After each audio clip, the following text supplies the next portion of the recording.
நீங்களும் ஒரு நாடாளுமன்ற உறுப்பினர் என்ற ரீதியிலே அந்த பட்டிலந்த அறிக்கை தொடர்பாக என்ன நிலைப்பாடு? பாராளுமன்றத்தில் பேசிட்டேன், சுத்த நெறியன்னு சொல்லிட்டேன். அதில் உண்மையாகவே என்ன நான் நினைக்கிறேன், இதை ஜேவிபி கொண்டு வரவே நான் நினைக்கிறேன். அந்த ரிப்போர்ட் ஏதோ 3 மொழியாக்கம் செய்து கொண்டு வரேன்னு சொல்லியிருக்கிறேன்.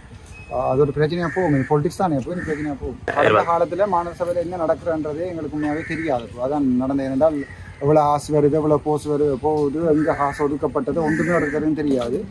இந்த முறை யாழ்ப்பாணம் மட்டுமில்லை, எடுக்கிற நாங்கள் வெள்ளுற சகல மாநகர சபை, பிரதேச சபை எல்லாத்துலேயுமே முழுக்களும் லைவில் வரும். அதாவது வந்து நடக்கிற மீட்டிங்கில் இருந்து வார காசு, செலவழிக்கப்படுற காசு, போகிற காசு, அதை விட முக்கியமாக அங்கே இங்கே குப்பைகள் அதுகள் இருக்குன்னு சொன்னால் கம்ப்ளைண்ட் பண்ணக்கூடிய மாதிரி ஒரு ஹோட்லைன் உண்டு. சகலதும் செய்வோம். உங்களுக்கு தெற்கில் போனால் தெரியும். இப்போ கொழும்பில் ஒன்றுமே ரோட்டில் இருக்காது. இப்படி பேக்கெல்லாம் மாட்டு கழிவுகள் எல்லாம் வந்து கோயிலுக்கு முன்னால் இயலாது. ஸோ இப்போ இங்கே அப்படி ஒரு கலாச்சாரம் வந்து போய் கொண்டு போய் அது சூப்பராக முக்கியமாக உங்களுக்கு எங்களோட இதில் போனீங்கன்னா தெரியும். இது உங்களுக்கு திருசாந்தி படுகொலை செய்யப்பட்ட என்னோட மாதிரி செம்மணி.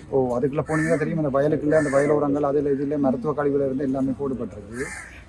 நாங்கள் அந்த மாதிரியான எல்லாம் நேர பொறுப்பு கூட இருக்கும். அதை ஏன் க்ளீன் பண்ணல. இப்போ உங்களுக்கு இங்கே 5 சந்தி அங்கெல்லாம் போனீங்கன்னா தெரியும் எப்படி இருக்கு அந்த ரோட்டு வழியெல்லாம்.